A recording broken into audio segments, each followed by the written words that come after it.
अस्सलामुअलैकुम वरहमतुल्लाहि वबरकातुहू। उम्मीद है आप सभी खैरियत से होंगे। आप मोबाइल स्क्रीन पर देख रहे हैं कि आज हमारी यूपीएससी क्लास है और यूपीएससी क्लास में आज हम अपने चैप्टर नंबर 11 का बुक वर्क करने वाले हैं। ठीक है प्यारे बच्चों, चलिए स्टार्ट करते हैं। तो हम सभी ने ये कंप्लीट रीड कर लिया था। चैप्टर नंबर 11 था हमारा एनिमल्स, हेल्पिंग एनिमल्स। तो हमने इसके बारे में रीड कर लिया था, आप सभी को डिटेल्स से मैंने समझाया था, तो आप सभी को समझ में आ गया होगा। आज हम इसी का बुक वर्क करने वाले हैं। स्टार्ट करते हैं बुक वर्क करना। ठीक है, तो चलिए आइए पेज नंबर 73 निकाल लीजिए सभी बच्चे। पेज नंबर 73 पर देखिए, टिक क्वेश्चन नंबर ए है, tick the correct option, tick the right option. ठीक है, आपको इन ऑप्शन में से एक ऑप्शन पर टिक करना है, करेक्ट वाले पे। तो देखिए फर्स्ट देखिए, which animal provides wool for us. वो कौन सा एनिमल है जो हमें वूल प्रोवाइड कराता है, वूल प्रोवाइड करता है यानी कि ऊन। ठीक है, वूल का मतलब क्या होता है, ऊन। तो कौन सा एनिमल है, डंकी, शीप या फिर हॉर्स। आपको मालूम है कौन सा एनिमल है जो हमें वूल प्रोवाइड करता है, वो है शीप। ठीक है, हम शीप पर टिक करेंगे। ठीक है, अब देखिए नेक्स्ट देखिए, ए डैश डॉक्टर ट्रीट्स सिक एनिमल। कि आपको यहाँ बताना है कि वो डैश डॉक्टर जो सिक एनिमल को ट्रीट करता है। ठीक है, यानी कि बीमार एनिमल को देखता है। तो कौन सा डॉक्टर होता है बच्चों, वो डेंटिस्ट कहलाता है। डेंटिस्ट हम दांतों के डॉक्टर को कहते हैं, है ना। ऐसी केमिस्ट तो मेडिकल वाले को हम कहते हैं, मगर वेटरनरी। ठीक है, इसे हम कौन सा डॉक्टर कहते हैं, इसे हम कहते हैं जानवरों का डॉक्टर यानी एनिमल्स डॉक्टर। ठीक है, तो हम यहाँ पर वेटरनरी पर टिक करेंगे। ठीक है, ऐसे ही नेक्स्ट देखिए, wax is use to make. Wax का यूज़ किया जाता है बच्चों, किस चीज़ के लिए यूज़ किया जाता है, कैंडल्स बनाने में, यानी कि मोमबत्ती का यूज़ किया जाता है। ठीक है, वैक्स का यूज़ हम मोमबत्ती बनाने में करते हैं, तो इसलिए हमने कैंडल पे टिक किया है। ठीक है, नेक्स्ट देखिए, which bird can talk like अस।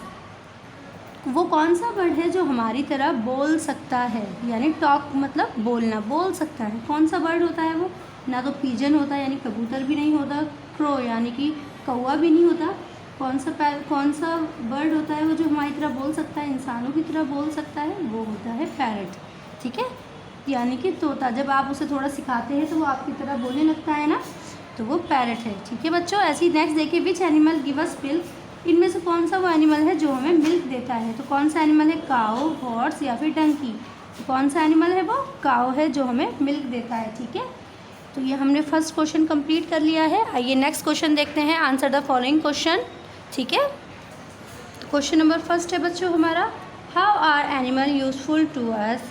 कि एनिमल हमारे लिए किस तरह यूज़फुल हैं, किस प्रकार हमारे लिए यूज़फुल हैं। तो बच्चों एनिमल हमारे लिए बहुत तरह से, बहुत प्रकार से यूज़फुल हैं। हम कोई एक चीज़ नहीं बोल सकते। जैसे वो हमें एग देते हैं, मीट देते हैं, यानी उनसे हमें प्रोटीन मिलता है, हमें वूल देते हैं, कपड़े बनते हैं, हमें और बहुत सारी चीज़ें हनी जैसे देते हैं। स्किन, उनकी एनिमल की स्किन से हमें बहुत से हम चीज़ें बनाते हैं, लेदर, बैग वगैरह ये सारी चीज़ें बनाते हैं। और तो और हम वो हमारा हैवी जो लोड होता है वो भी कैरी करते हैं। तो हमारे लिए एनिमल बहुत तरह से हमारे लिए उपयोगी हैं, यूज़फुल हैं। तो हमें आंसर में यही लिखेंगे, animals help us in many ways. ठीक है, सिर्फ इतना ही आंसर लिखिएगा, इसके अलावा आपको कुछ नहीं लिखना है। ठीक है बच्चों, सेकंड क्वेश्चन देखिए, which food items is called a complete food. कि वो कौन सा फूड आइटम है जो हमारे खाने को कंप्लीट करता है, कंप्लीट बनाता है। तो मिल्क ऐसा एक फूड है जो हमारे खाने को बिल्कुल कंप्लीट बनाता है। Milk is a complete food. ठीक है, थर्ड क्वेश्चन देखिए, which insect provide silk to us. वो कौन सा इंसेक्ट है जो हमें सिल्क प्रोवाइड कराता है, यानी कि रेशम देता है। तो बच्चों वो है सिल्क वॉर्म, यानी कि रेशम का कीड़ा। ठीक है, silkworm provides silk to us. तो आप देख सकते हैं यहाँ पर मैंने आंसर लिखा है, silkworm provides silk to us. ठीक है, तो आपको ये 3 क्वेश्चन कंप्लीट करने हैं अपनी बुक में इसी तरह से। इसके बाद नेक्स्ट क्वेश्चन देखिए, और नेक्स्ट क्वेश्चन है हमारा, which animal do we keep for fun. कि वो कौन से एनिमल हैं जिनके साथ हम यानी कि खेल सकते हैं, मस्ती कर सकते हैं, फ़न कर सकते हैं। फ़न में आपकी मस्ती आती है, खेलना आता है, इंजॉय करना, सब कुछ चीज़ें फ़न में आ जाती हैं, तो वो कौन से एनिमल्स हैं जिनके साथ हम फ़न कर सकते हैं?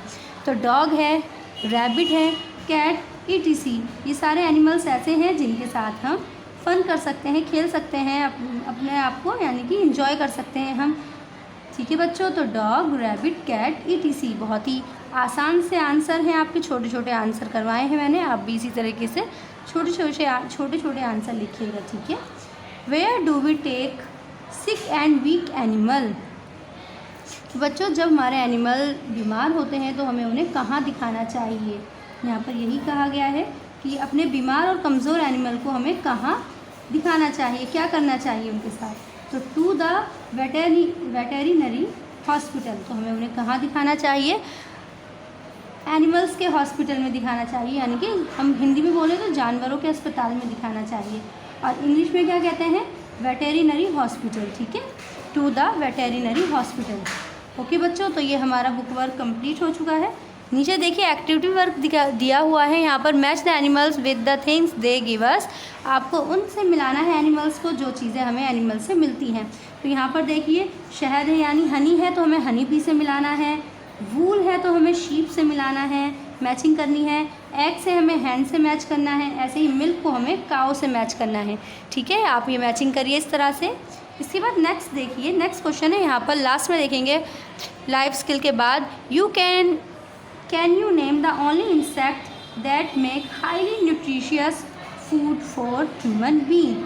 आपको उस एनिमल का उस इंसेक्ट का आपको यहाँ पे नाम बताना है जो हाई न्यूट्रिशियस फूड हमें देती है। तो वो कौन सी इंसेक्ट है? वो है हनी बी, क्योंकि हनी बी हमें हनी देती है और उसमें हाई न्यूट्रिशियस होता है, जो कि हमारे ह्यूमन बॉडी के लिए बहुत ही फ़ायदेमंद है। ठीक है बच्चों, ऐसे ही नेक्स्ट देखिए यहाँ पर लिखा हुआ है, do you think it is right to kill wild animals for their bones, skin and teeth? क्या हमें यहाँ पर आपसे क्वेश्चन किया गया है बच्चों, आपसे सभी से क्वेश्चन किया गया है, क्या आपको ये सही लगता है कि अपने फ़ायदे के लिए यानी कि जानवरों की हड्डियों के लिए, स्किन के लिए और उनके दांतों के लिए, टीथ के लिए, इनके लिए वाइल्ड एनिमल्स को मारना, क्या ये सही है? आपको क्या लगता है, क्या ये सही है कि अपने फ़ायदे के लिए कि हमें उनकी स्किन से लेदर बनाना है, लेदर का सामान बनाना है, पर्स बनाना है, लेदर पर्स बनाना है, और लेदर के शूज़ बनाने हैं, बेल्ट बनानी है, ये सारी चीज़ें बनानी हैं, या फिर उसके टीथ से बहुत सारी चीज़ें बनती हैं, दांतों से उनके से बहुत सारी चीज़ें बनती हैं, जैसे तस्बीह भी बनती हैं और भी बहुत सारी चीज़ें बनती हैं, या फिर उनकी बोन्स से, हड्डियों से बहुत सारी चीज़ें बनती हैं, उन्हें मारकर इन चीज़ों का यूज़ किया जाए, क्या ये तरीका, क्या ये सही है? तो अगर आपको लगता है कि सही है तो आप यस लिखिएगा, अगर आपको लगता है कि नो, कि ये सही नहीं है, कि अपने फ़ायदे के लिए हद से ज़्यादा एनिमल्स को मारना, ये बिल्कुल सही नहीं है, अगर आपको लगता है ये गलत है तो आप यहाँ पर नो लिखिएगा। ठीक है, तो ये आपको क्वेश्चन खुद करना है, मैंने लिखवा दिया है नो, क्योंकि मुझे नहीं लगता कि इन सब चीज़ों के लिए एनिमल्स को बेकार में मारना सही है, मुझे ये नहीं लगता है, इसलिए मैंने नो लिखा है। तो बच्चों, ये क्वेश्चन हमारा कंप्लीट हो चुका है, ये लेसन हमारा छोटा सा था, ये बिल्कुल कंप्लीट हो गया है। आपको भी इसी तरह से इसे कंप्लीट करना है अपनी बुक में। ठीक है, नेक्स्ट क्लास में हम इसका कॉपी वर्क करेंगे, जिसमें हम वर्ड मीनिंग और क्वेश्चन आंसर करने वाले हैं। ठीक है, तो सभी बच्चों का यहाँ तक बुक वर्क कंप्लीट होना चाहिए। अल्लाह हाफिज़ बच्चों।